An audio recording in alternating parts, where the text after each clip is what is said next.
Have you ever stood in front of someone you genuinely wanted hard open words? Ready snorts and still walked away.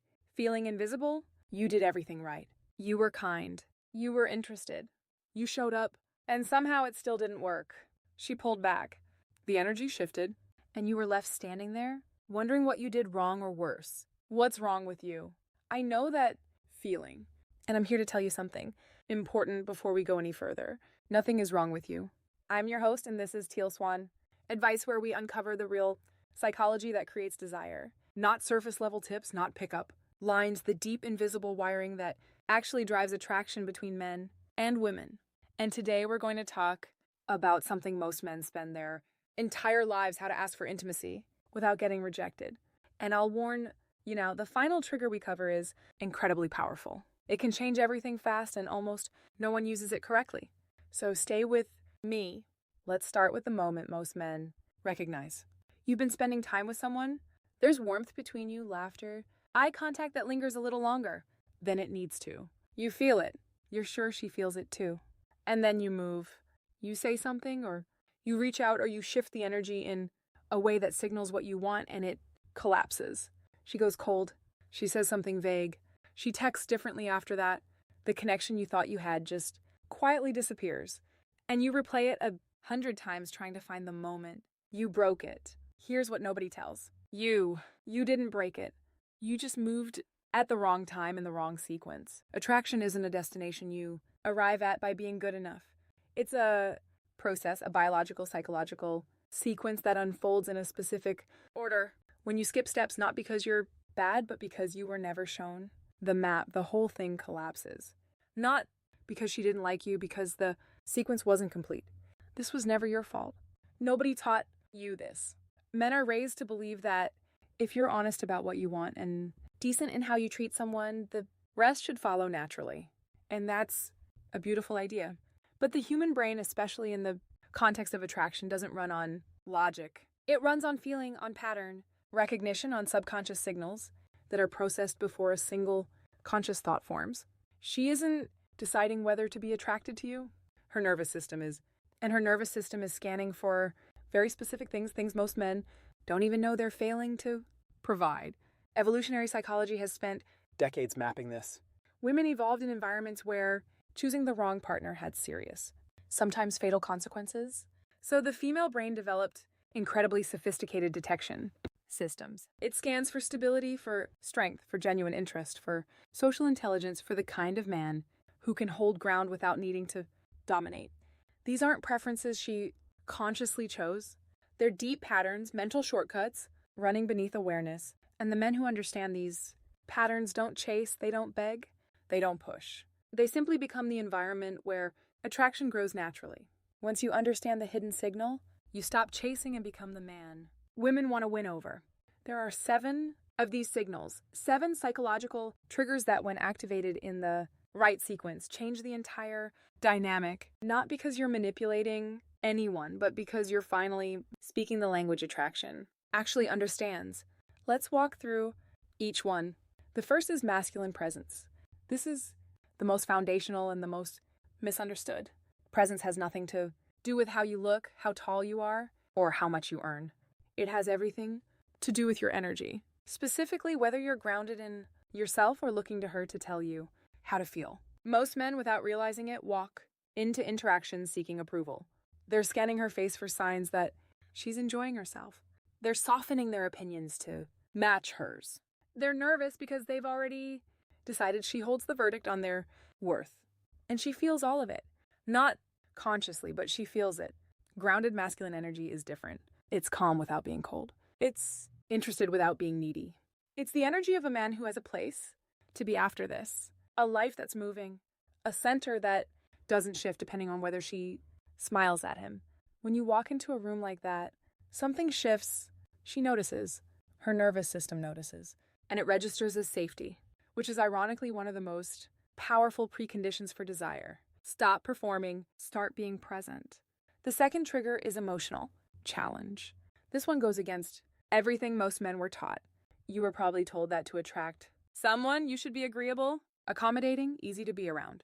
But attraction doesn't grow in the absence of friction. It grows in the presence of polarity, a man who agrees with everything, laughs at everything, and never pushes back on anything isn't experienced as safe. He's experienced as invisible. Emotional challenge looks like playful, teasing. It looks like having an opinion and holding it. It looks like telling her she's wrong about something with a smile and not backing down when she pushes back. It creates a dynamic where she has to earn your approval a little rather than being handed it for free. Dopamine, the chemical your brain releases in anticipation of reward, is triggered not by getting what you want, but by the uncertainty of whether you will. When you become slightly unpredictable in your approval, she starts thinking about you more. Give her something to push against. That's where polarity lives. The third trigger is selective attention. Here's a truth that will feel counterintuitive at first. The man who gives a woman his full, constant, undivided attention is less attractive than the man who has a full life and chooses to give her some of it. Not because playing games works, but because scarcity is real. What is rare feels valuable. What is always available feels ordinary. This isn't about ignoring her or being artificially unavailable. It's about actually having things that matter to you. Purpose, friendships, work you care about, physical challenges you're pursuing. When she asks what you've been up to, you should have a genuine answer that doesn't revolve around waiting to hear from her. Because the man who is genuinely busy, genuinely alive in his own world, gives his attention as a gift. And gifts feel different than obligations. Your attention should feel like something she wants to earn, not something she already owns. Now, if any of this is landing for you, if you're starting to see the pattern, underneath the pattern, do this right. Now, hit subscribe and join the Teal Swan advice community. It helps more men learn what they were never taught. There are thousands of men who found this channel and told us it changed how they see themselves, not just how they approach women. Be one of them. The fourth trigger is intentional listening. Most men listen to respond. They're half present, already formulating their next move while she's still speaking, and she knows. Not because she's analyzing you, because the human brain is wired to detect genuine attention versus performed attention. We evolved in social environments where being truly seen by another person meant safety. So when someone actually sees us, it lands differently. It feels rare because it is. Intentional listening means remembering what she told you 3 conversations ago and bringing it back. It means noticing the emotion under the story she's telling, not just the facts. It means asking the question that shows you we're actually tracking her, not just waiting for your turn to talk. There's a reason people fall in love with therapists. It has nothing to do with attraction in the conventional sense. It has everything to do being genuinely seen. When she feels truly seen by you, she starts to feel attached to you. Remember the small things? That's not weakness. That's emotional intelligence. The 5th trigger is calibrated vulnerability. This one has been misused on both ends of the spectrum. On one side, you have men who never show anything real, who present a curated, invincible front and wonder why the connection never deepens. On the other side, you have men who overshare too early, who turn every conversation into an emotional excavation, who mistake dumping pain on someone for genuine intimacy. Neither works. Calibrated vulnerability is different. It's the art of sharing something real, something that cost you something to say at the right moment in the right amount. It's telling her about the time you failed at something and what it taught you. It's admitting that something matters to you when most men would shrug it off. It's letting her see that underneath the groundedness, there's a human being. Not performing weakness, not hiding strength, just being real. The man who can be both strong and honest creates a depth that polished men never reach. Share something true. Just don't make it a confession. Make it a window. The 6th trigger is gradual physical touch. Physical touch is the language your body uses to communicate before words become possible. But timing and calibration are everything. Touch too early, too intensely without the emotional context to support it, and it lands as intrusion. Touch with intention, with lightness, with awareness of her response. And it activates biological that words alone cannot. Oxytocin, the bonding hormone, releases through appropriate physical contact. A light touch on the arm when you're laughing together, a guiding hand at the small of her back. When you're walking through a doorway, these aren't just gestures, they're biological signals.